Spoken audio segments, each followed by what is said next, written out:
Authorities in the rural northern plains are continuing to investigate a startling and deeply personal incident that has rapidly gained public attention after an anonymous ranch hand reported what he described as a moment of impossible timing followed by an act no one expected. Sources close to the incident say the situation began with what the rancher's wife bluntly referred to as her monthly trouble, a phrase that in this region is often used to downplay or avoid talking openly about menstrual health. What initially appeared to be an ordinary and private moment inside a quiet homestead has evolved into a story now drawing national interest as more of the circumstances come to light. Early reports suggest that the rancher, a man known in his community for his stoic character and his firm reliance on routine, faced a crisis that forced him to choose between long-standing beliefs, ingrained fears, and a loved one's urgent need. Neighbors say the rancher is a man who plans every day with precision: dawn feedings, midday maintenance checks, evening herding reviews, and nightly rounds. He rarely deviates, rarely hesitates, and almost never speaks about emotions. Yet it appears this particular day became the exception he never anticipated. Friends of the family recount that the rancher's wife had been struggling with severe monthly pain for years but rarely spoke about it, mostly because she felt it was something she was expected to manage quietly. Medical services in the region are limited, with the nearest full clinic over 60 miles away. Residents living in the outskirts of town say people often ignore or push through health issues, relying instead on home remedies or personal endurance. However, witnesses who were close enough to hear parts of the unfolding situation say her condition suddenly worsened that day. What began as ordinary discomfort escalated rapidly, leaving her pale, dizzy, and unable to stand. One neighbor who asked to remain unidentified stated that the rancher was seen stepping out of the house multiple times, clearly distressed, hands on his hips, head tilted down, rocking slightly as though weighing a decision he did not want to make. To those who know him, that alone was shocking. He is not a man who doubts. But according to emerging accounts, the tension inside the home was mounting. The rancher's wife, overwhelmed by pain, reportedly insisted she would be fine, downplaying her symptoms as she had always been taught to do. Yet the severity of her condition contradicted her words. A neighbor who later entered the home described her complexion as ashen and damp, like she was losing warmth from the inside out. It was during this escalating crisis that the rancher faced a dilemma that would push him to act far beyond his comfort zone. Witnesses say he kept checking the skies, aware that weather conditions were steadily turning, thick clouds gathering on the horizon, and a sharp wind cutting across the open fields, conditions that could turn a routine drive into a hazardous trip. Moreover, the rancher had long resisted involving outside help. Community members explain that he has a deep mistrust of institutions rooted in personal history, having lost livestock once due to a misdiagnosis by a regional veterinarian. Since then, he's resisted outside opinions, convinced that outsiders often worsen situations rather than solve them. But this was not livestock. This was his wife. Sources say she tried to reassure him, repeating the same phrase she always used when her monthly pain overwhelmed her: "It's just my trouble showing up again." But those words, which had always served to defuse tension, had the opposite effect this time.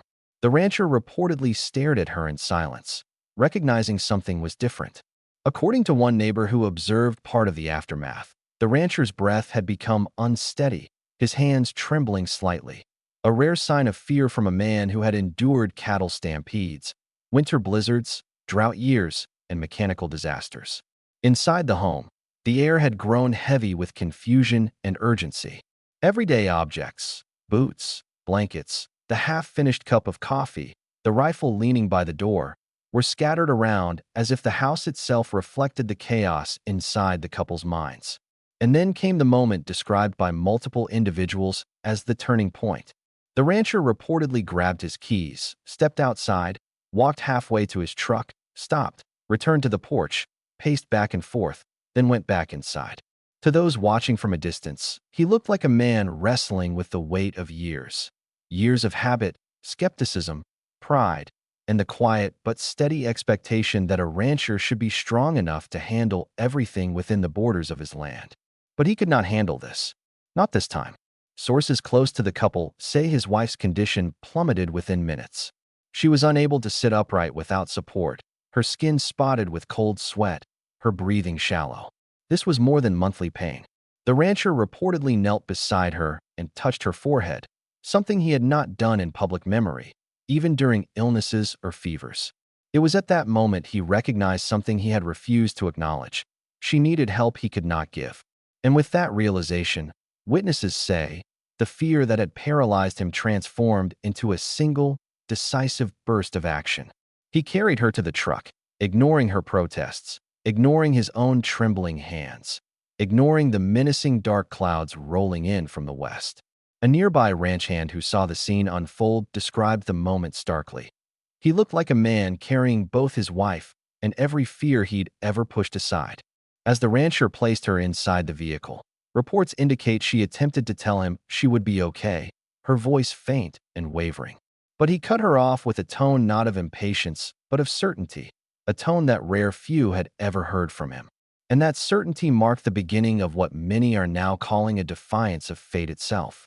As the engine roared to life, neighbors stepped back instinctively, sensing that something irreversible was set in motion.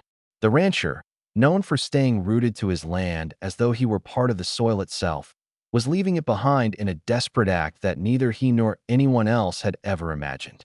What he would face on that road, and what he would ultimately do when confronted with circumstances far beyond his expectations, remains the focus of ongoing reports. Early indications suggest that he crossed boundaries, emotional, physical, and moral, that he once believed were immovable. Some are saying he did the unthinkable. Others insist he simply did what love demanded. Investigators and community members are still piecing together the exact sequence of events that followed, but one thing is clear. Whatever the rancher did next has changed the story of this community and possibly the course of his family's life, forever. In the hours that followed the astonishing moment when Caleb quietly stepped between the rancher and the inevitability of disaster, reporters across the county began piecing together what really happened in that remote stretch of prairie. What seemed like a simple case of a cowboy struggling through an ordinary day had, upon closer inspection, revealed a chain of consequences stretching back months, perhaps even years, showing how the human spirit wrestles with pain, biology, and the unpredictable rhythms of rural life. Neighbors, upon learning what triggered the ordeal, responded with an unusual mix of sympathy, pride, and disbelief. It was almost impossible for them to imagine that something as ordinary, as natural, as long accepted as a woman's painful monthly struggle could collide so violently with the rugged demands of ranch life that a man would be forced to challenge fate itself on her behalf. And yet, that was precisely the situation building quietly under the surface, hidden behind the northern barns where only the wind knew the truth. Caleb, by nature, had never been one to dramatize the hardships of life. The storms he had faced over the years, the winters that nearly broke him, the illness he once fought off alone because the nearest clinic was 30 miles away, these had shaped him into a man who accepted suffering as part of the bargain of existence. But this time, the suffering wasn't his.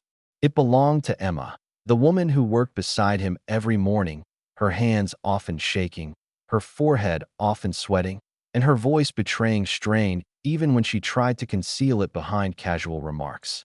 No one would have blamed her for taking rest days, and most would have insisted upon it. But Emma, stubborn to her core, refused to let nature dictate her usefulness. Each time that monthly misery showed up, she pushed through it as though endurance alone could rewrite biology. And each month Caleb saw more clearly how dangerous that stubbornness was becoming. This time, though, it had reached a breaking point. Her pain was worse, sharper, the kind that no normal chore could allow her to ignore.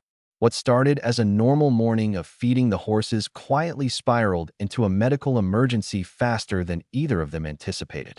Caleb had noticed her pallor long before she admitted anything aloud. Her legs wobbled at the hay shed. Her breath came in shallow bursts. Still she muttered that it was simply her monthly trouble, as though that minimized the severity of what was happening inside her body. Caleb knew enough about ranch accidents to recognize when a person was about to collapse. What he didn't know, could not have known, was how fate would test him next, nor how closely disaster would press against them. According to the doctor later interviewed, Emma had been living with a condition far more severe than she realized. What she dismissed as ordinary monthly pain had escalated into something requiring immediate intervention. But Caleb didn't have the luxury of medical terminology that morning. All he had was instinct. His instincts revealed themselves with the quiet precision of a man who had spent years paying attention to livestock, weather patterns, and the subtle signs of danger that city folks never learned to see. He noticed the trembling in her hands and made the decision that changed everything. He lifted her without asking permission. She protested, of course. Stubborn pride always finds its voice even in the weakest moment. But her protest faded as unconsciousness pressed upon her. He carried her to the truck, made sure she was breathing properly, and started driving faster than the roads were designed for. But the true turning point, the detail that stunned officials and emergency personnel later, wasn't the drive itself. It was what he chose to leave behind.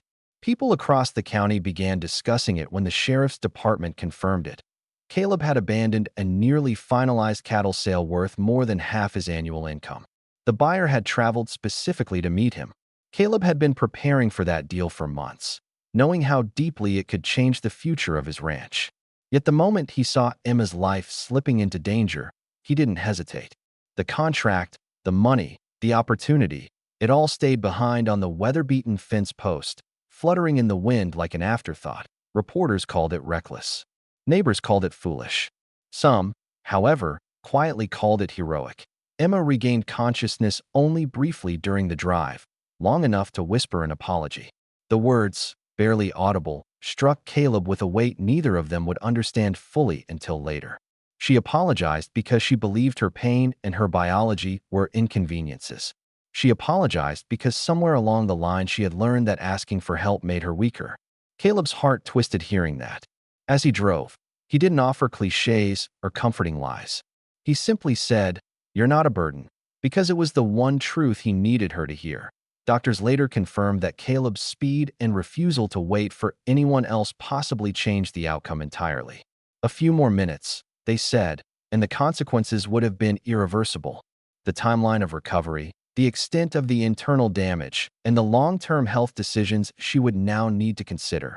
All of these were being discussed behind closed doors in the clinic hours later. But one fact remained undisputed. A cowboy's decision had intervened just in time that as the day unfolded, questions shifted from what happened to what might happen next.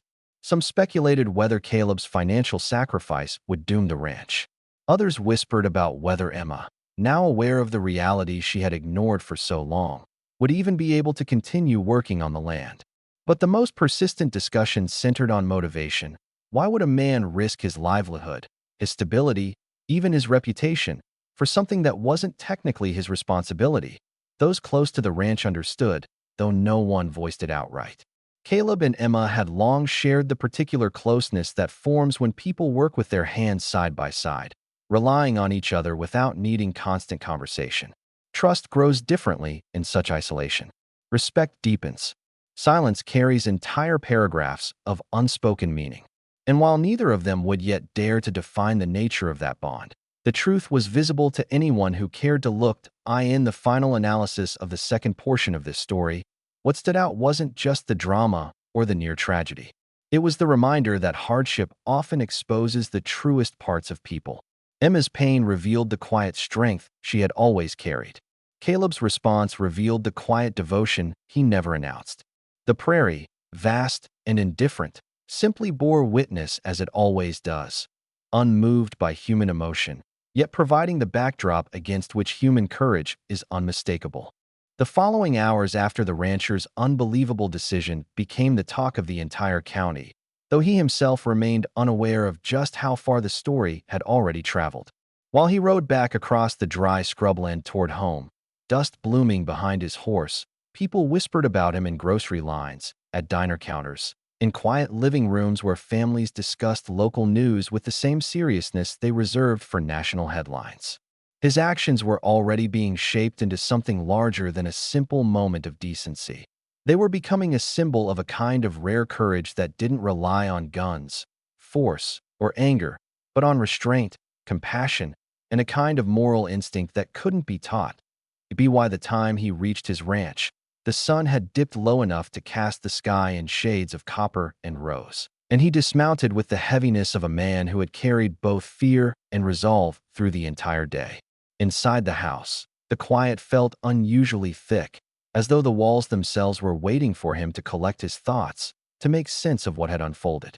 He set his hat on the wooden table, rubbed his temples, and sat down with the uneasy understanding that nothing would ever be quite the same. Not for him, not for the sheriff, not for the town, and certainly not for the native families whose trust he had quietly chosen to honor. He thought about the young woman's trembling voice, about the sheer desperation in her eyes when she realized her monthly bleeding had come early in a place where privacy, safety, and dignity were already in short supply. He thought about how the sheriff's voice had hardened when he dismissed her distress, and how the other deputies had looked away, indifferent to her fear. And he thought about the moment when he had stepped between them, saying the words that changed the course of the day. "She's coming with me." It hadn't been a declaration of rebellion, although he understood that the sheriff took it that way. It had been something simpler, something instinctive. He refused to let cruelty have the last word. All evening, he replayed the argument, the raised voices, the tension, the fear that flickered in the woman's face when she realized her body had betrayed her at the worst possible time. He had never understood before how something so natural, something so beyond a person's control, could be used as a weapon against them, twisted into fuel for mockery or punishment.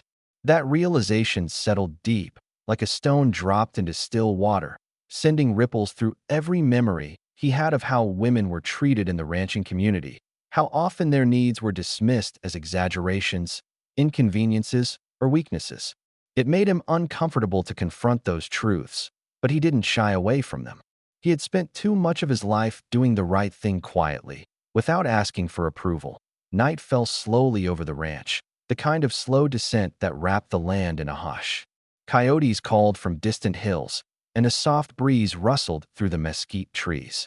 He lit a lamp and sat at the table, his hands clasped, his mind struggling to find rest.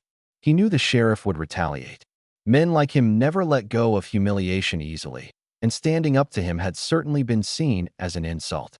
But the rancher also knew he couldn't have acted differently. If he had stayed silent, if he had looked away, he would have had to carry the weight of that choice for the rest of his life. He couldn't bear that, not when the alternative was simply to offer kindness, protection, and discretion to someone who needed it.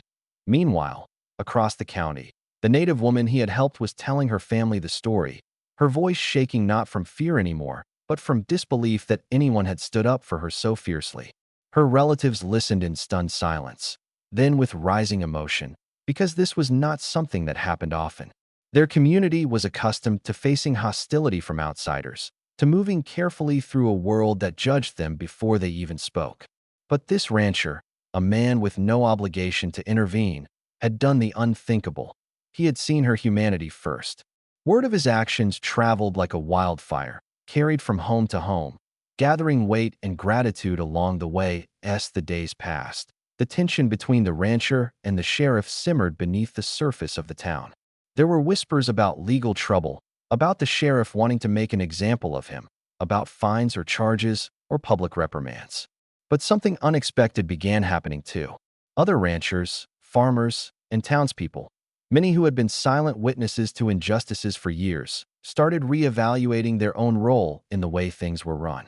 Some reached out quietly to the rancher, offering support in small ways. A warm handshake at the feed store, a nod of respect at the post office, a word of encouragement outside the general store. Others simply thought about what had happened, letting the story settle into their conscience like a seed. The rancher didn't seek praise, nor did he want attention. His days remained the same. Early mornings, long hours, hard work. But he carried himself with a deeper calm, as though the decision he had made had anchored him more firmly in who he was. He didn't regret anything, not even when he heard rumors that the sheriff might be gathering political allies to push for consequences. Fear never stayed long in him. He was raised to believe that a man's worth was measured not by what he said, but by what he did when no one was watching. Still, as the tension grew, so did a quiet sense of anticipation from the native families who had learned what he had done.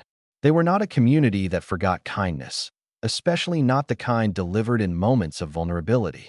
Their elders spoke about him in the soft tones reserved for people whose character had revealed itself truthfully. They began to watch him from afar, noting the way he cared for his land, his animals, his isolated life. They saw that he did not expect anything from them, not gratitude, not recognition, not repayment. And that made his actions even more meaningful. For weeks, the sheriff waited for an opportunity to strike back, but that opportunity never arrived. Something invisible seemed to shield the rancher, a silent shift in public opinion, a growing awareness that mistreating a woman during her most vulnerable moment was something too shameful for the town to defend. The sheriff found himself facing a wall of quiet disapproval, a soft but firm resistance he had never felt before. His authority remained intact, but the unquestioned loyalty he had once enjoyed was slowly eroding. And all the while, the rancher continued living simply, unaware that a debt of gratitude was forming on the horizon, one that would come back to him in a way he could never predict, from a community he had helped without expecting anything in return. The acts of courage that change a man's life rarely announce themselves. They come quietly, wrapped in ordinary moments, disguised as simple choices. And that was exactly how this one began. An unplanned, uncalculated decision that would someday echo back to him with a force capable of reshaping everything he thought he knew about generosity, loyalty, and destiny.